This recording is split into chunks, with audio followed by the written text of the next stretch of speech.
Hi అండి. Welcome to RV my true diaries. అందరూ ఎలా ఉన్నారు ఫ్రెండ్స్? నేనైతే చాలా బాగున్నాను. మీరు బాగుండాలని కోరుకుంటున్నాను.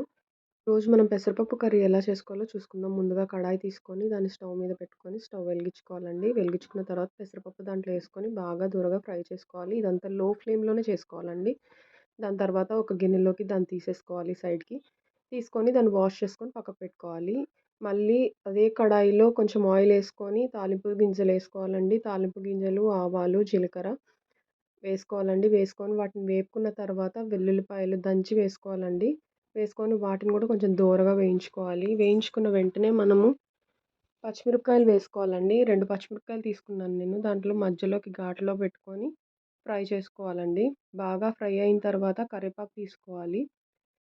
కరివేపాకు తీసుకొని 2 రెమ్మలైతే సరిపోతుందండి. వేసేసుకొని అది కూడా బాగా వేగిన తర్వాత ఉల్లిపాయలేసుకోవాలి.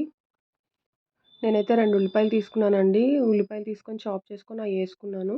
అయ్యేసుకొని బాగా కలుపుకోవాలి. కలుపుకున్న తర్వాత వెంటనే మనం హాఫ్ టీ స్పూన్ పసుపేసుకోవాలండి. పసుపేసుకున్న తర్వాత ఉప్పేసుకోవాలండి. ఉప్పు మీకు సరిపడా మీరు వేసుకోండి.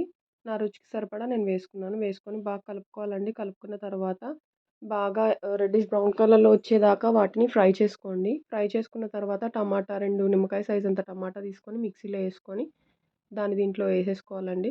వేసేసుకొని అది కూడా కొంచెం మిక్స్ చేసి ఒక టీ గ్లాస్ అంత వాటర్ పోసి బాగా కలుపుకోవాలి. కలుపుకున్న తర్వాత ఒక 1 ½ స్పూన్ కారం వేసుకోవాలండి. కారం వేసుకొని బాగా కలుపుకున్న తర్వాత పెసరపప్పు ఏదైతే మనం కడిగి పక్కన పెట్టుకున్నామో దాన్ని తీసుకొని దీంట్లో యాడ్ చేసుకోవాలండి. యాడ్ చేసుకొని బాగా కలుపుకోండి. కలుపుకున్న తర్వాత హాఫ్ గ్లాస్ ఆఫ్ వాటర్ వేసుకోండి.